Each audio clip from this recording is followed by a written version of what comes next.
Okay, Larry, thank you. We are just off I-95 at the home of the Eagles, Lincoln Financial Field on the south side of Philadelphia. The scene in South Philly a few moments ago. Boy, the city of brotherly love is fired up. Eagles, Giants, home opener for the Philadelphia Eagles. Rivalry game. The Eagles got to get this game. I don't think this is going to be easy, even though the Giants come in with a battered, bruised offensive line and one of the worst offenses in the NFL. And because they got an injury to Bobby Hart, Justin Pugh will go to right tackle, and Brent Jones will slide in to replace him. So he won't be in this game. So I try to get the most accurate starters. Those are the Eagles starters. Chris Maragos will be taking over the spot for Roddy McLeod. He's a game-time decision with a hamstring. I would think they would keep him out and just let the front four try to dominate this game and keep the secondary out of trouble. Yeah, I don't think this is going to be an easy game, but I'm going to show you in a prediction highlight how I think the game is going to go Sunday at 1 o'clock. I think you're going to see a lot of that, a lot of pressure from Brandon Graham. They'll line him up inside, outside in their NASCAR packages where they got like 3 defensive end and 1 defensive tackle. So I think you'll get a lot of pressure on Eli, and I think the Giants will try to counter that with short, quick passes. Short intermediate routes. Try to get him out real quickly. Those are the Eagles' offensive starters. Chance Womack, he took first team reps, so I got him starting. And they got Darren Sproles starting to start out the game, but I think LeGarrette Blount will get a couple carries in this game. Giants defense got much respect from. I think they're going to keep this game close, and it's a division game. I just don't feel comfortable when it's a division game. But I'll come in and break down the big plays and the game plan. So y'all enjoy the game. I'll come in for the big plays and break it down. Manning to throw on second down. Eagle pressure, too much this time. Down he goes. Brandon Graham in there.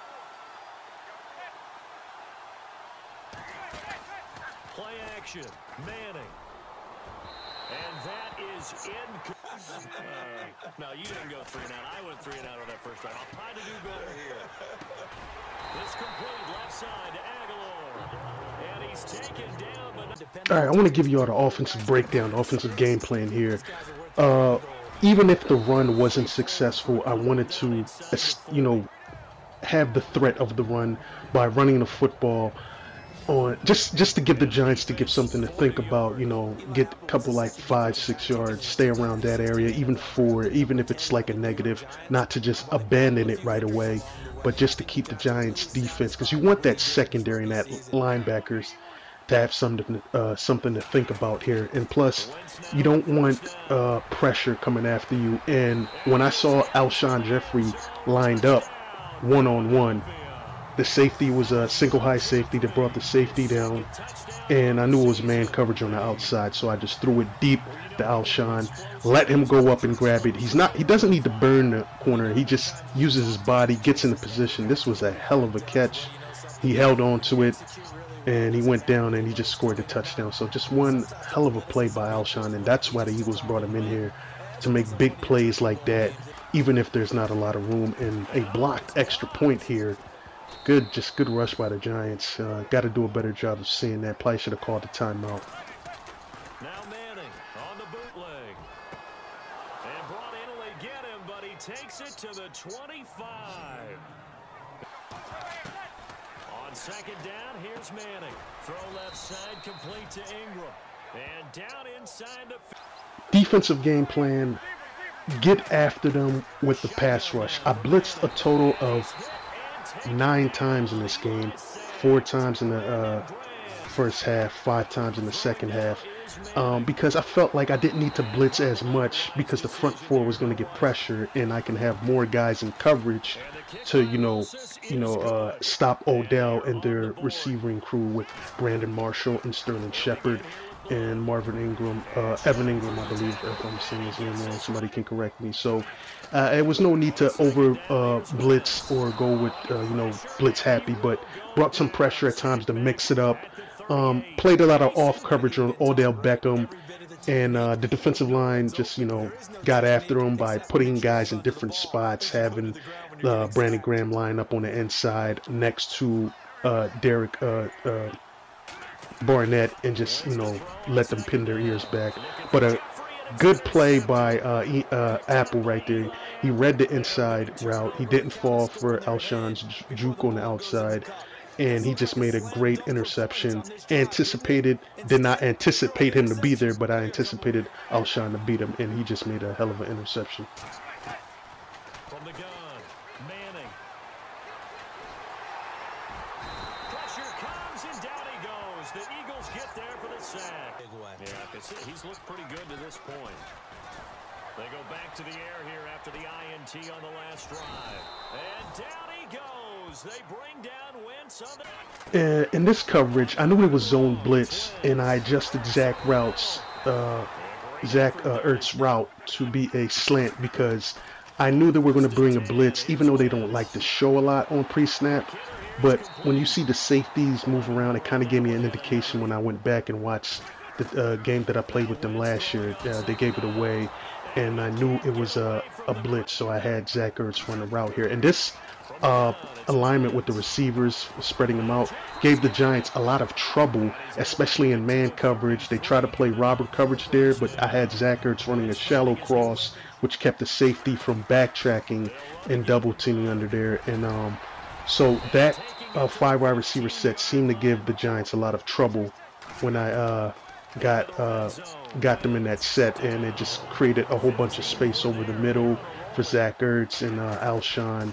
And right there, they just all out blitzed, and I just knew it was coming, and I just ran a short route for Zach Ertz and got the touchdown right there. On play action, it's Manning. He finds Beckham complete. They go play action here on first down. And bringing it in right side here, back with the pass blocking, but you've got to help them get some confidence because you can't abandon pick a yard attempt. And I don't think this has the carry. It does not. It's no good. And this score will stay right. They'll run it now out of the gun. Still going. They can't stop him. Like I was saying earlier, lining up in this 5 wide receiver set gave the Giants a lot of confusion. They went to go try to double team bracket Darren Sproles there, and they left the middle of the field open for Alshon Jeffries. But this game is getting real tight, and it's going to get close in the second half, so keep watching.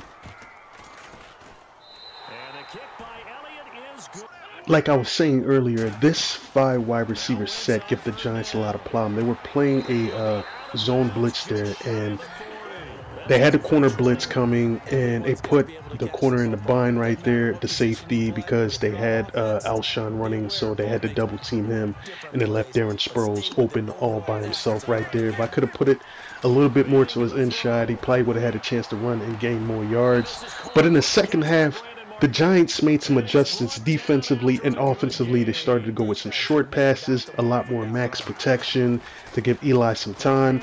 And here was a huge play that was, a huge disaster that was avoided by Lane Johnson being alert, jumping on the ball. Just a weird fumble because it didn't look like it got stripped. It just looked like it popped out, but just a weird play, heads-up play by Lane Johnson to recover that ball and keeping it from being a disaster and putting the Giants within striking distance.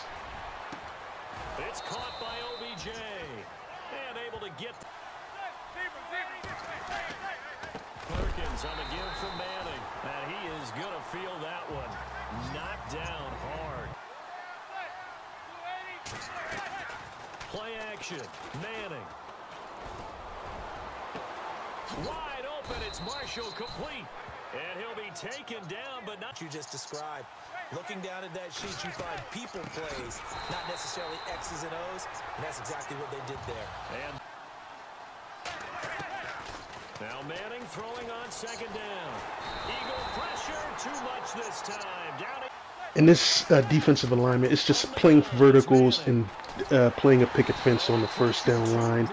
And it was just like a cover 3 deep buzz zone. And basically, I just pinned my ears back, full out pass rush. And they just, they couldn't block the Eagles front four. And this is what I'm anticipating in the actual game, is a lot of this. I expect Giants to try to do a lot of that, a lot of quick passes, max protection a bit. But you're going to need to go downfield, and that takes more, drop steps, like a 5 to 6 drop step.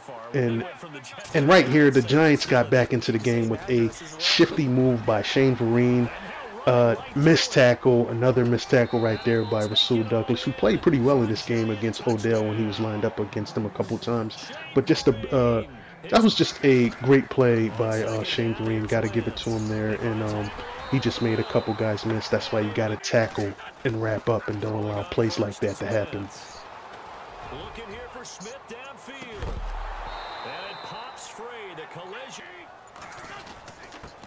And they'll go Wentz to Blunt here.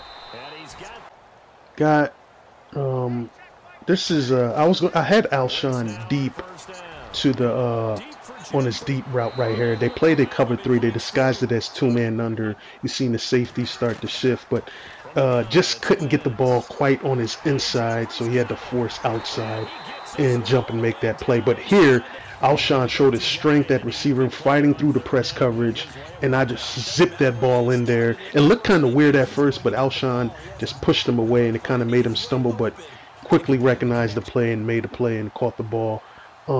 Right here, this was just my controller, my analog stick screwing me over. I couldn't just turn up, so it kept them going straight instead of, turning up the field on a quick cut, and settled for a field goal. But that's just my analog stick there. But still give the Giants credit for making the tackle, because they could have missed the tackle again and I could have got it. But that was just analog stick and a combination of Giants making a play here.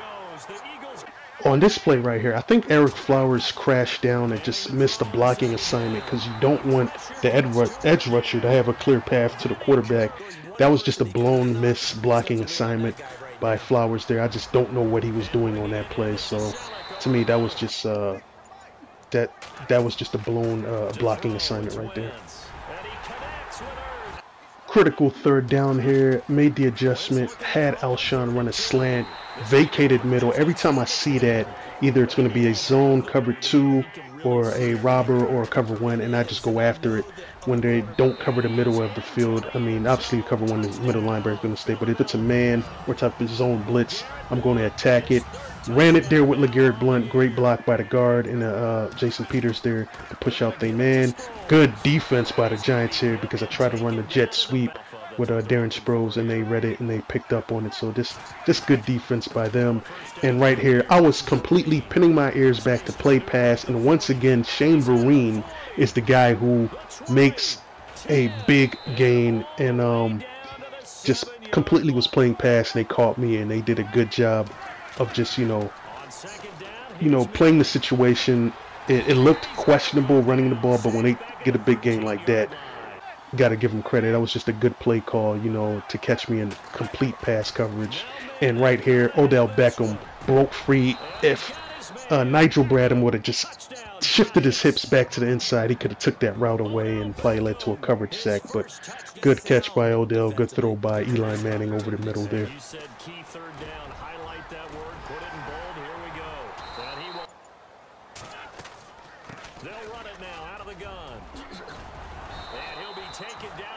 I know this is a disguised look. I can tell it's going to be cover 2, but what I'm looking at is where the linebacker keeps his hips flat, and if he doesn't turn them, then I know he's just playing an area instead of like following through in his area. And threw a clutch third down to Zach Ertz. That middle of the field was just open the entire game whenever I lined up in 5 wide. I got the Eagles winning at home. The Giants, I got them going 0-3. I'm trying to think of it logically. I just don't see how their offensive line is going to block the Eagles' defensive line, who's been playing tremendously. They played a good offensive line in the Redskins, and they sacked Kirk Cousins 4 or 5 times, I believe. And they've just been getting after the quarterback. They have 8 sacks through the first 2 games. So, and this offensive line is going to be in trouble. I don't see what they can do other than throwing short passes, but then you're going to have guys sitting on short routes. So I got the Eagles defensive front winning, but it's going to be a close game. I got the Eagles winning 24-13. A turnover will give the Eagles a little bit of breathing room. So I got my Eagles winning against the Giants in a division matchup. PlayStation